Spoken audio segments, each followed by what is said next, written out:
Okay, I appreciate everybody being here today. We're going to get started on kind of a new tack here. We've spent the past trying to get you prepared for career. But once you have that career, once you're out of the house, you're going to have a lot of personal adult responsibilities like managing your personal finance. And so today I want to spend some time starting to discuss how to manage that personal finance, what the terminology is and everything like that. And that's going to require some basic financial literacy.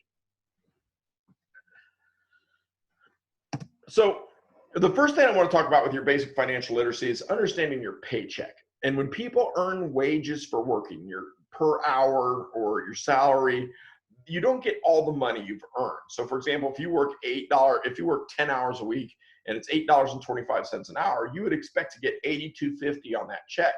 And for those of you who do work, you've probably noticed that you don't get the 82.50. It's significantly less actually.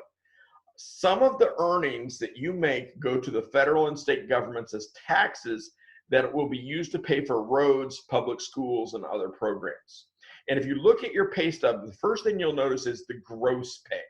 The gross pay is the total amount you actually earn. So that would be that 82.50. And then after that, you're going to see deductions for federal taxes, state taxes. You'll see a deduction for what's called FICA, which stands for Federal Insurance Contributory Act. And that's where your Social Security and your Medicare are deducted from. And then after that is your net pay, or there could be other deductions from your employer, such as your health insurance premium, vision, dental, life, uniform, things like that. But after all of your deductions, if you subtract those deductions from your gross pay, what you will get is your net pay, or what we also call the take-home pay. And that's what your check is actually made out for, that net pay. Now, depending on your earnings, you may have to file an annual income tax return with the IRS. And a common trope I hear from people on the internet is, oh, I'm sure glad I know what the circumference of pi is, but I don't know how to file my taxes. Well, there's a reason we don't teach you how to file your taxes in high school for the most part. I will go over an income tax return for a family with you, what's called a 1040A. And the 1040 has three different forms. The 1040EZ is just what it says. It's a very short form that someone with a teenage job or their first job with really no wealth, it's very easily filled out. The 1040A is for a blue collar family, working paycheck to paycheck, doesn't have a lot of wealth. And then the standard 1040 form is what someone who owns properties, has investments, would have to fill out. And those can get to several hundred pages. Donald Trump's was, I think, 20,000 pages last year. They showed a picture of it. So those types of things, teaching you how to fill out a 1040, and I'm going to do the 1040A with a fictional family next week with you. But I can't teach you, okay, here's how you do the taxes, because taxes are very individualized. They're individual income tax returns. And so, if you think of the number, do you own a house? Do you not own a house? Do you have kids? Do you not have?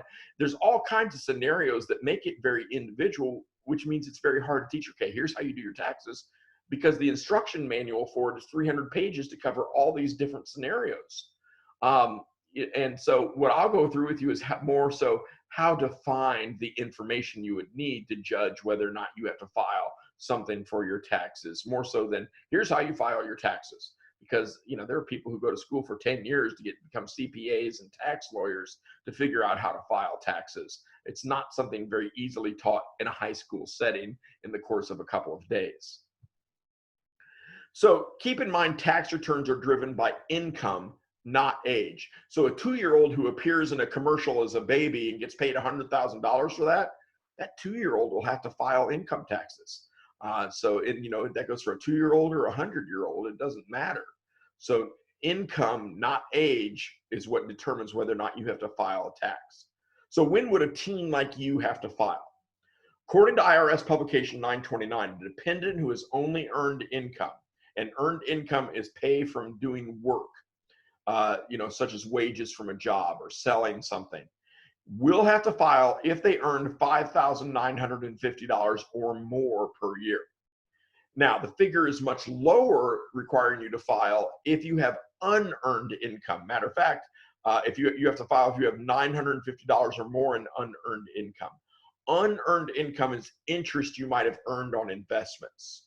You sold some stock that you had bought at $50 for $100, that, and you sold 10 shares of it. That's $500 in unearned income, what we also call capital gains. So the IRS does state a parent of a child under age 19 or under age 24, if a full-time student, may be able to elect to include the child's interest and dividend income on the parent's return. If the parent makes this election, the child does not have to file a return. So if it's under that amount and the parent just adds it to their income, then you wouldn't have to file a return. Again, you see how this gets kind of individual and why it's very difficult to teach you, okay, here's how you file your taxes. So a dependent who has both earned and unearned income has to file a return if his or her total income is more than line 5 of the IRS worksheet. Now, within the instructions for your 1040 forms are all kinds of worksheets to help you work out the math to determine, do I have to claim this and file this, or do I not have to claim this and file this? And this is just an example of one of these worksheets. So on this worksheet, on line 1, you enter the dependent's earned income plus $300. And then number 2, you would enter the minimum amount of $950. And then on number 3, you compare lines 1 and 2 and enter the larger amount. Number 4, you would enter the maximum amount allowable by law, which is $5,950. And then number 5, you would compare lines 3 and 4 and enter the smaller amount on line 5. Then on line 6, you'd enter the dependent's gross total income. And if line 6 is more than line 5, then you have to file an income tax return. If you're married and your spouse itemizes deductions on a separate return, the dependent must file an income tax return if line 6 is $5 or more.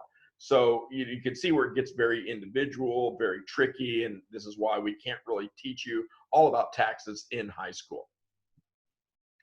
So some dependents may have to file a tax return even if their income is less than the amount that they would normally require them to file. And that's particularly true, for example, like I had a student named Carter Lycan. I don't know if you know him or not. He graduated maybe about 6-7 years ago. And he owned a very successful lawn mowing business. In the summer, he was making about $6,000. But let's say he only made $3,000 in the summer. Because he was self-employed, he still owed Social Security and Medicare taxes, which I doubt they were going to come after him for such a small amount, but he did legally owe them. And so if he wanted to, follow the law, he would file a tax return to report, here's how much he owns for those FICA taxes. So if ever you're in doubt about whether I should file or something, then go to a tax professional. And I know a lot of you are saying, why am I learning anything about this? Why don't I just go hire someone at H&R Block or Jackson Hewitt to do this anyway? And the answer to that is because you need to know something about your taxes. You can't just trust that someone else is doing the right thing with you without some basic knowledge. Okay, here's kind of what it should look like. And kind of what my income is and everything, what I should expect. And of course, you're paying them to do that. If you have some base knowledge and can do it yourself, I file my own taxes, and I'm certainly not a CPA. Then I save a couple $100 going to H&R Block and having them do it. So it's kind of a cost savings to understand this. And plus, I think everybody should know something about the taxes, just to make sure that everybody's on the up and up who I am paying to do these things. So that's the understanding your personal taxes and your paycheck. So now you have the money. What do you do with it? Do you just, how many of you have gotten paid money for something and it just went through your fingers? You're like, gosh, I swear to God, I just had $100, now it's gone. And that's where a budget comes in. Because remember, the theme of this unit is a successful life requires planning. And so a budget is really just a spending plan. It's an outline of anticipated income and expenses that can be used to track your actual cash flow and to set spending goals. And a budget is an important financial tool that can help you to do several things. And among those things are plan for expenses. And there's different types of expenses you can plan for. Short-term expenses happen in the next month. Mid-term expenses occur between 1 month and a year. And long-term expenses are longer than 1 year out there. Another thing a budget helps you do is cut spending. A budget shows you just how much money you're spending on certain things.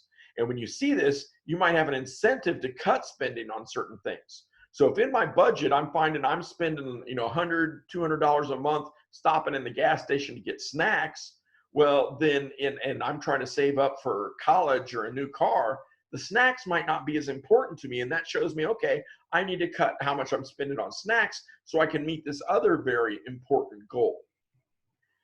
A budget also helps you spend wisely, which is just what I was talking about. If you're spending more than you earn, something has to change. And that's the thing about money math. I'm not horrible at math, but money math, I get.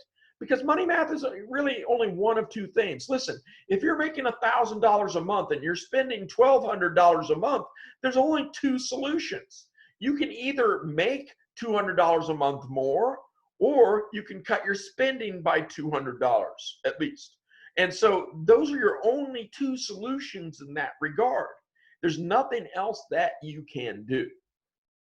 So if you earn more than you spend, you need to determine what to do with the surplus as well. Because you can't just have this money sitting around, because it'll burn a hole in your pocket. It'll just disappear on things that you don't really want or care about. And so it's great to have this plan. Okay, what am I going to do with this extra money to reach goals that I really do care about, such as saving money for a car, making an investment, etc. Budgeting helps you save for future goals then. And with a budget, you can identify these areas of extra spending and reallocate that money towards a future goal, such as college, a home, or something like that. And above all, a budget and getting used to budgeting and following a budget is going to develop lifelong money management skills in you. And I will say this, the difference between successful people and unsuccessful people as far as life skills is the successful people have a plan for their money and the unsuccessful people don't. It just burns a hole through their pocket. At the end of the month, they're going, what happened to all the money? They have lots of things, but they don't have money set aside. And when something like this coronavirus quarantine happens, well, then all of a sudden they're like, oh my God, how are we going to pay for groceries? And how are we going to pay for this? Whereas if they had a budget and they, were planning where their money was going, they would know what they could cut or what they had to spend in order to make it, and would be a lot more comfortable psychologically with this whole quarantine thing. So how do you create a budget then? A budget is just an outline of income and expenses. And in order to create a useful budget, we need to make accurate and realistic projections about how much money is going to come in the next X amount of time. So you might make a daily budget, a weekly budget, a monthly budget, an annual budget, versus how much money is going to go out during that same amount of time. So typically, expense estimates are based on the past 1 or 2 months of spending. So it's a good idea to record all of your expenses, even the tiny ones, for a couple of months before sitting down and developing a budget. And this will help ensure realistic numbers in the budget. And I don't care, there's tons of ways to make a budget, pencil, paper, and notepad. I'm a big fan of my Excel spreadsheet. I love playing with Excel. But there's also all kinds of free online budgeting software like mint.com. A lot of businesses will use Quicken, Microsoft Money to create a budget. There's tons of ways to do it. My advice is to find the one that you are comfortable with, that you find enjoyable. So there's also, like I said, a lot of other budgeting apps that may appeal to you if you're tech savvy. But the best method is the one that you are the most enthusiastic about, because you want it to be somewhat fun. It can be dreary. And if you're enjoying the process, you're more likely to stick with it. So you want to make the budget process as fun as possible so that you have the motivation to stick with it over the long term. And keep in mind too, that as you become more adept at using budgets, you might choose a different method that works better for you. That's okay. Just keep the budgets rolling. Like I said about planning, it's okay to change plans. Just make sure you always have a plan. So the first thing you want to do in creating a budget is figure out, okay, I want to be able to project the money that's coming in versus the money that's going out.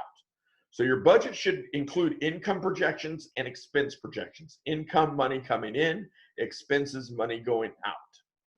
So income projections should include all sources of income, whether grandma and grandpa give you $100, your parents give you for your birthday, parents give you an allowance, bonuses at work, interest, dividends, non-employee compensation, what you would get a 1099 form for in the mail instead of a W-2, stipends, tips, wages, anything of money that would be coming into you. And note, you can either include after-tax income projections or before tax income projections. But if you take it before tax, the tax man always gets his cut. And so you'll want to put in your expense category a category for taxes to make sure that you're paying that. So budgeting for expenses is a little bit trickier. It's easy. We don't have a lot of money coming in, from thousands of different sources. It'd be nice, but that doesn't really happen. And so, but our expenses, we can have thousands of different expenses very easily. So it's a bit trickier to list all your expenses than it is your income.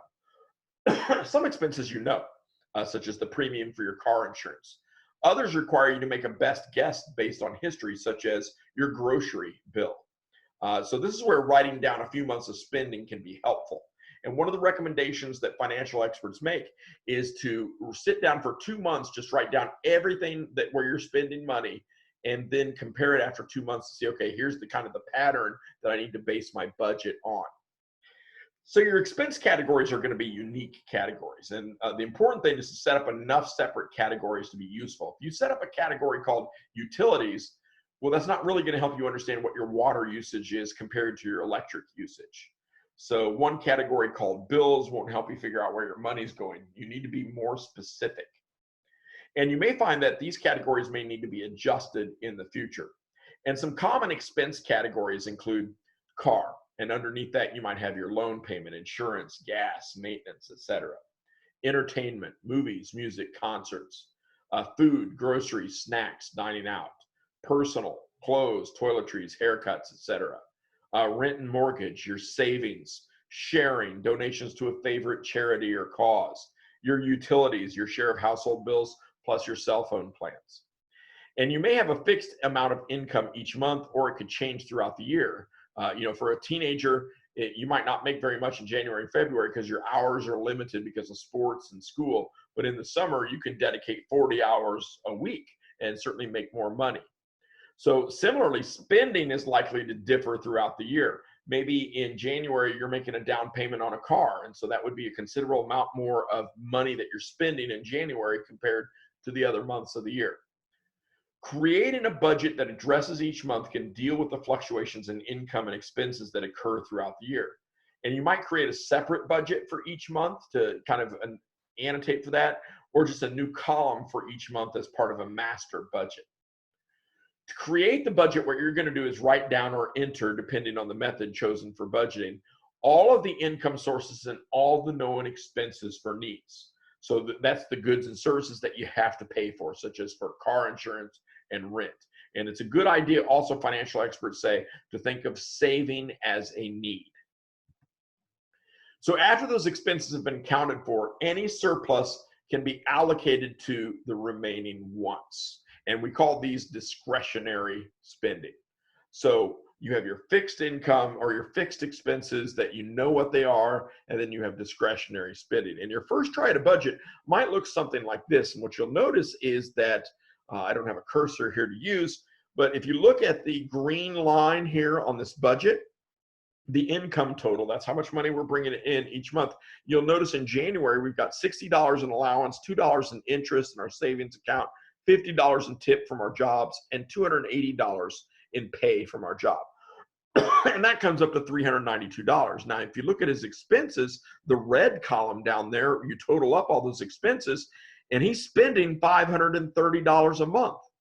Well, that means he's in the red, which is an accounting term for negative $138. He's overspending what he has, and that's going to cause problems. And so we need to kind of work out the budget. And so the first try at your budget, you're looking ahead, it's going to look bad. You're going to go, oh my gosh, I need to cut something. And then we'll have to figure out what that is. So in this example, several months were shown to illustrate how income and expenses differ from month to month. And the rest of the year would be added as time passes. And you might want to start with an overall estimate for the entire year, known as an annual or yearly budget. Or you may want to focus only on each upcoming month, or a combination of the two. For example, look first at the big picture and then budget by month for accuracy. The last row, the income minus expenses, was the one that was highlighted in yellow there, shows if the budget is balanced for each month. And like I said, if we go back to there, you'll look, there are several months there, 4 months there, where it is not balanced. Actually, none of the months are balanced, because balance means it should equal zero. Your income minus your expenses equals zero. So in 4 of those months, we don't have enough money. In 3 of those months, we have a little bit of extra money. So here we can see that we've spent more than we earned during 4 of the 6 months where the numbers are in red. If they're in the black, another accounting term, that means we have positive. So we'll have to revise our discretionary spending categories to balance the budget. Any surplus from one month, those months where we're in the black, can be reallocated during that month. For example, add it to savings, that savings expense category, or carried forward to the next month as shown in this adjusted budget here. You'll notice that the extra $72 that we made in March down here, that we just added to our, we took it and then just added it to our income for April. So our April income would have been $392 normally. We added $72. Now our April income is $464 that we can then add. And we did the same for May there with that extra $24. So without this budget, the hypothetical person in this example may have been unable to meet their financial obligations one or more times. And, so he's not able to pay his car insurance. They cancel the policy. He's not able to pay his rent. They begin to evict him. He has to starve half the month because he doesn't have enough money for groceries, things like that. With limited income, the budget is tight, and expenses such as that car loan, insurance, and cell phone, which cannot be changed, what we call fixed expenses, have to be paid first. Any surplus, that discretionary income, can then be divided among the other categories, reallocating as necessary until expenses fall within the income constraints. Your first budget might be an eye-opener for you. Oh my God, I've been spending money, like that much money on this. I'll tell you, my first budget, I figured out how much I was spending on Dr. Pepper a month. Wow, $150 to $200, because every time I got thirsty, pop in a gas station, grab a Dr. Pepper. And those Dr. Peppers aren't cheap. And what I realized is Dr. Pepper that important to me that I want to spend that kind of money, or would that money better go somewhere else? So a budget really enforces the fact that money is in limited supply. It's scarce, which is why we're talking about this in economics. The vast majority of people, anyway, it's scarce. And that as a result, we have to make spending choices. And I was not making a choice. I was just letting the money flow through my pocket to that Dr. Pepper. And so I decided that, I want to make a choice. That's not as important to me as saving for college for my kids or buying a home. And so that money, I reallocated a good portion of it. I didn't deny myself a Dr. Pepper every now and then, but I certainly didn't need to drink as much as I was for the cost. I felt better allocating that money somewhere else. So that's what I have today as far as budgeting. What we'll work on tomorrow in regards to budgeting is actually going in there and how do I prioritize and make these choices in my budget. So thank you guys for being here and wanting to learn, giving me purpose teaching here. Like I said, I'm not a big grade teacher, so I'm not really doing this to give you a grade. And obviously I can't give you a grade in this situation, but I want you to become better people and I want you to learn. And I appreciate you making that investment and being here to do that today. So everybody have a great day, and I will see you tomorrow.